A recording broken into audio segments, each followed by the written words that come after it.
Abdou Aziz Ndiaye, je suis un ex des ICS, oui, précisément un ex de Senchim. Senchim, c'est la filiale commerciale des industries chimiques du Sénégal où j'ai fait 10 ans. La chance que j'ai eue sur cette affaire des ICS, c'est que depuis 2006, précisément le 20 mai 2006, j'ai commencé à alerter sur les ICS. Mon premier article dans Walfadjri date du week-end du 20 et 21 mai 2006. Article repris par le quotidien le lundi 22 mai. Pour te dire que donc, c'est un dossier que j'ai eu la chance de suivre à temps réel. Ce suivi à temps réel me permettait à l'époque d'écrire régulièrement des articles de presse que j'ai eu par la suite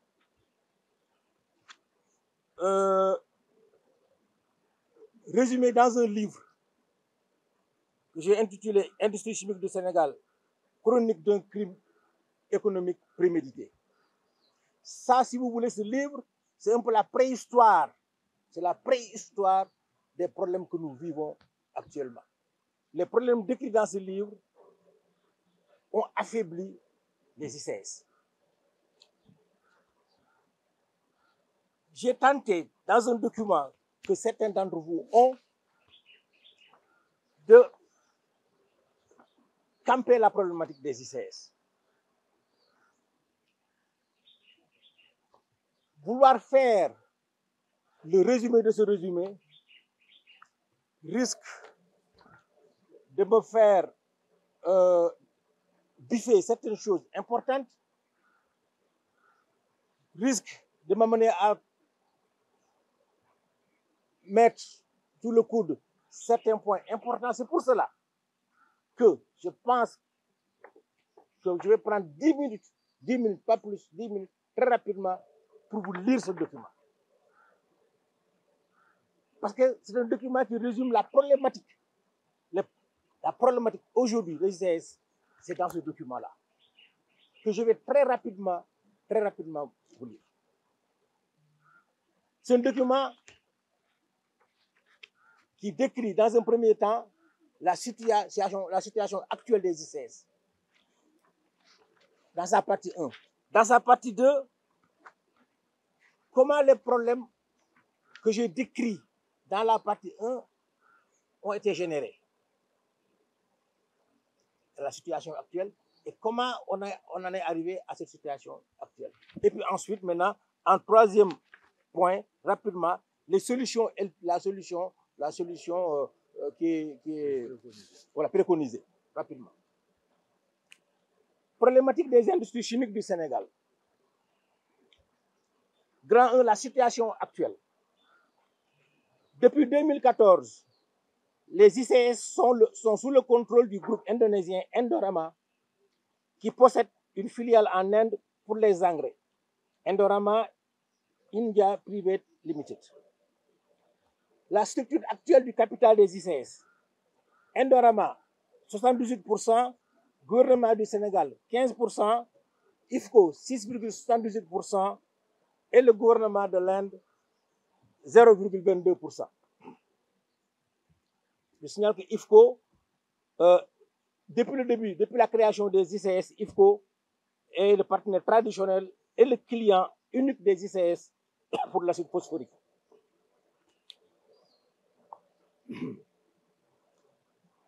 Le conseil d'administration actuel des ICS, composé de 12 membres, le Sénégal n'a que 2 représentants. 2.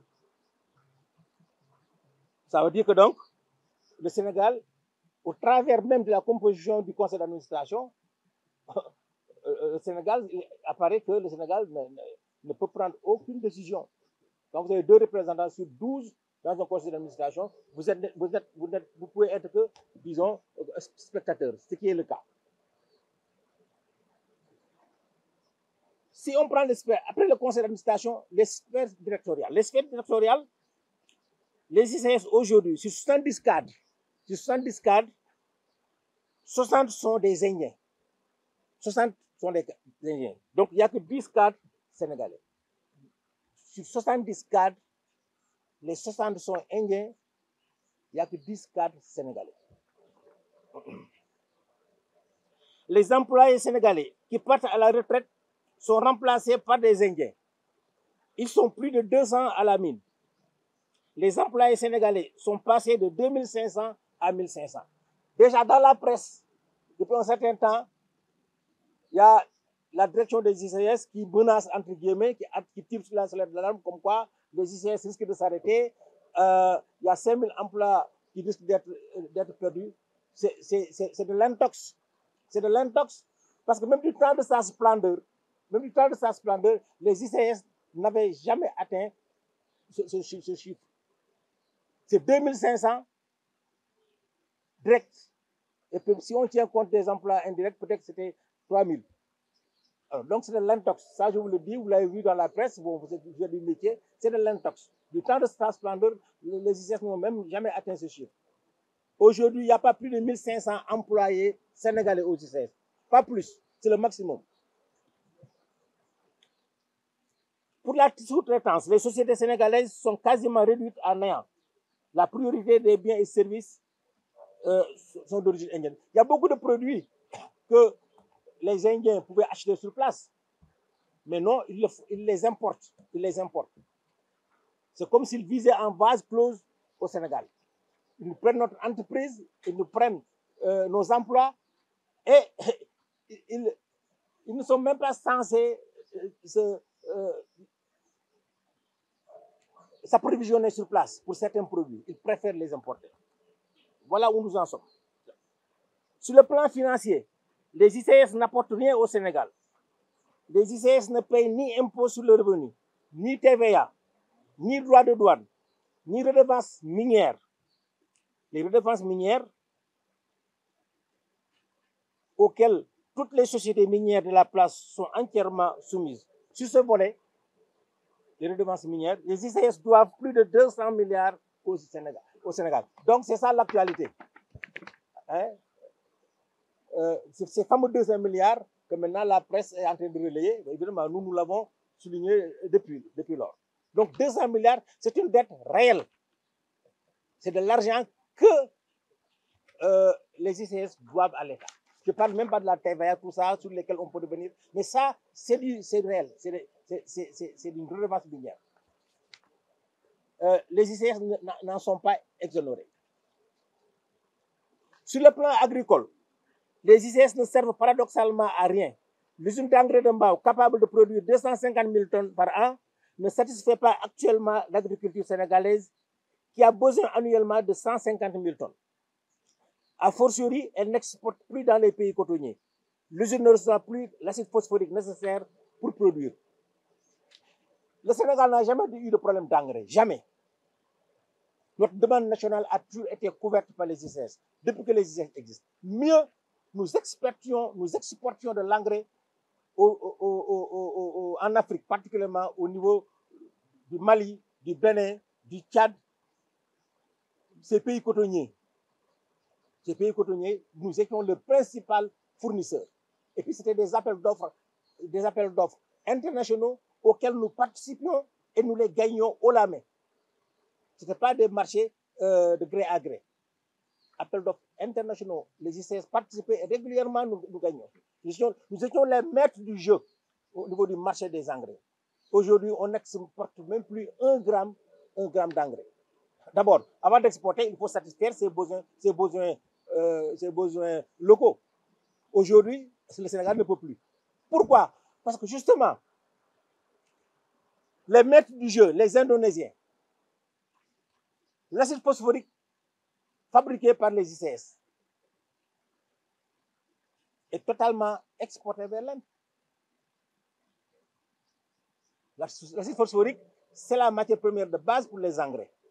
Acide phosphorique obtenu à partir du phosphate, le fameux phosphate.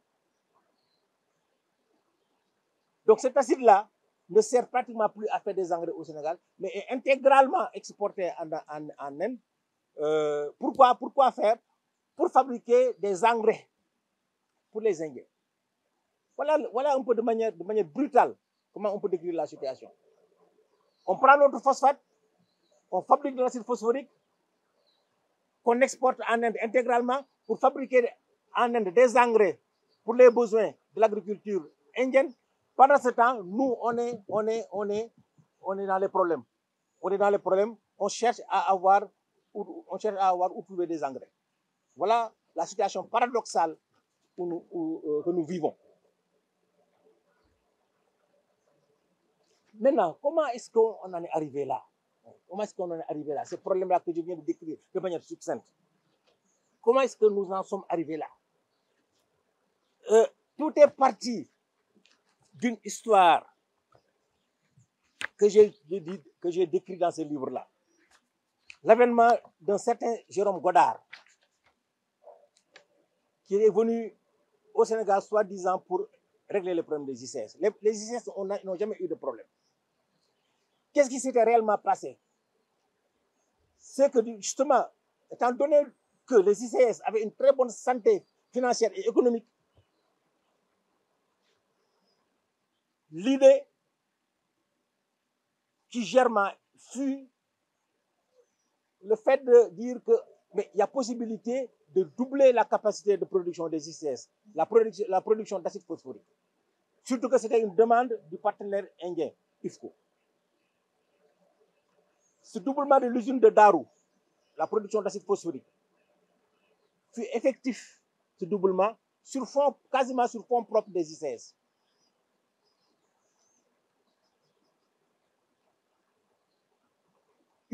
Un coût de 200 milliards, tenez-vous bien. Le doublement a coûté 200 milliards aux ICS, qu'il a financé, qui l'ont financé ce doublement. Pour montrer un peu la santé économique et financière de notre fleuron. Évidemment, ce type d'investissement a généré quelques problèmes, quelques difficultés de trésorerie, pas de trésorerie, de liquidité. C'est ce qui fut tout à fait normal. Donc ce problème-là, ce n'était pas un problème structurel, mais c'était un problème purement conjoncturel. Évidemment, les prédateurs à la tête desquels Jérôme Godard, je signale, c'est un ami, tout ça s'est avéré après la suite, un ami de Karim Wade, qui est venu comme ça dans nos murs, dire voilà, nous sommes venus pour sauver les ICS. Mais les ICS n'avaient pas besoin d'être sauvés. Pas du tout. Ils avaient un projet que j'ai décrit dans le livre. Ce serait très long, évidemment, d'y revenir. Ils avaient un projet très précis pour s'accaparer de tout ce qui est production engrais et tout ce qui est production phytosanitaire, dont la Senchim s'occupait. En 2006, donc, c'est à cette époque-là, personnellement, que j'ai commencé à attaquer Jérôme Godard. Parce qu'avec l'aide d'Allah subhanahu wa ta'ala, j'ai eu le flair que ce qui se tramait était très mauvais pour nous. Effectivement, la suite des opérations l'a montré. Jérôme Godard était venu nous vendre du pipeau, parce qu'il est venu dire qu'il va acheter 300 000 tonnes de DSP. Le DSP, je l'ai décrit un peu dans le document que je vous ai donné, c'est un mélange de sédiments et de phosphate. Quand les ICS dans le processus de fabrication du phosphate, de l'acide phosphorique, attaquent le phosphate avec de l'acide sulfurique. L'acide sulfurique qui est produit sur place aussi. Les ICS importent le soufre. C'est ce soufre-là qui leur permet de fabriquer de l'acide sulfurique. Et c'est avec cet acide sulfurique-là qu'ils attaquent le phosphate pour obtenir l'acide phosphorique. En attaquant le phosphate avec l'acide phosphorique, il y a des sédiments qui restent, il y a des sédiments, de la boue. Il y en a un mont là-bas, à l'époque, on l'appelait même le mont Kama. Alors, c'est ces sédiments, c'est ça que Jérôme Godard est venu dire qu'il peut le vendre. 300 000 tonnes. Moi, personnellement, c'est ce qui a attiré mon attention. Ce qui a attiré mon attention. Parce que le DSP, ce n'est pas de l'engrais. C'est des sédiments dont l'utilisation est particulièrement marginale. Alors, si quelqu'un vient dire qu'il achète 300 000 tonnes de DSP, moi je dis que, mais il y a quelque chose, il y a un problème, il y a anguille sous roche. Moi, c'est ce qui m'a alerté à l'époque. C'est en ce moment-là que j'ai commencé à suivre le dossier des ICS. C'était en 2006. Évidemment, Jérôme Godard n'a jamais réussi à vendre ce DSP-là. Je signale encore une fois qu'à l'époque, M. Macky Sall était Premier ministre. Donc, ils sont tous au courant de cette affaire. L'arrivée de Jérôme Godard, c'est eux qui l'ont protégé. Dans le livre, j'ai publié une interview intégrale de Jérôme Godard. À travers cette interview, on voit même que d'ailleurs, M. Macky Sall, à l'époque Premier ministre, a reçu M. Karim Wade et Jérôme Godard en déjeuner, etc. Donc, c'est clair, les responsables, on les connaît. Hein? On les connaît. Le régime libéral, malheureusement pour eux, c'est eux qui ont été à l'origine de l'échange des ICS, le régime libéral. Quand je dis régime libéral, le régime de Maître Abdoulaye Wade et le régime de Macky Sall. En ne pouvant pas vendre les 300 000 tonnes de DSP,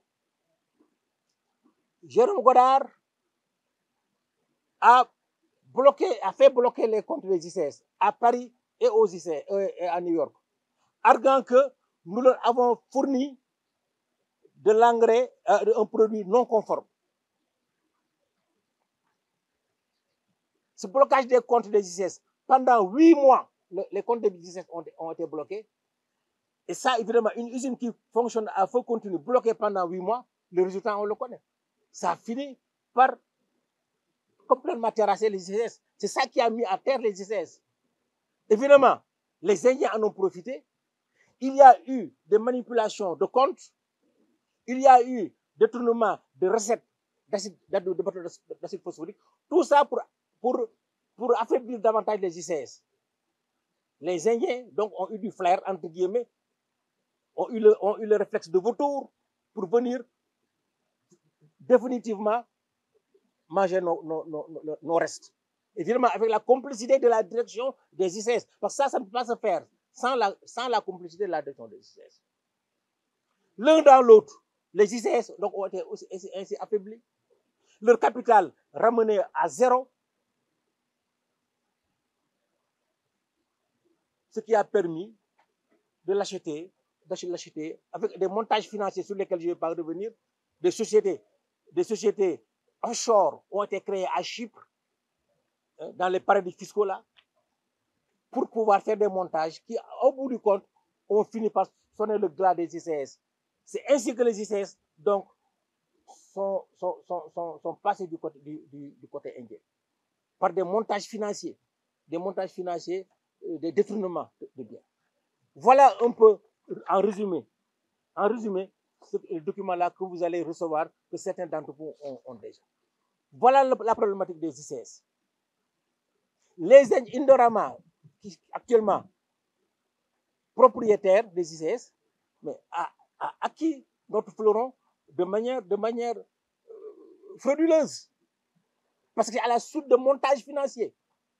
C'est à la suite d'une annulation du capital des ICS à zéro.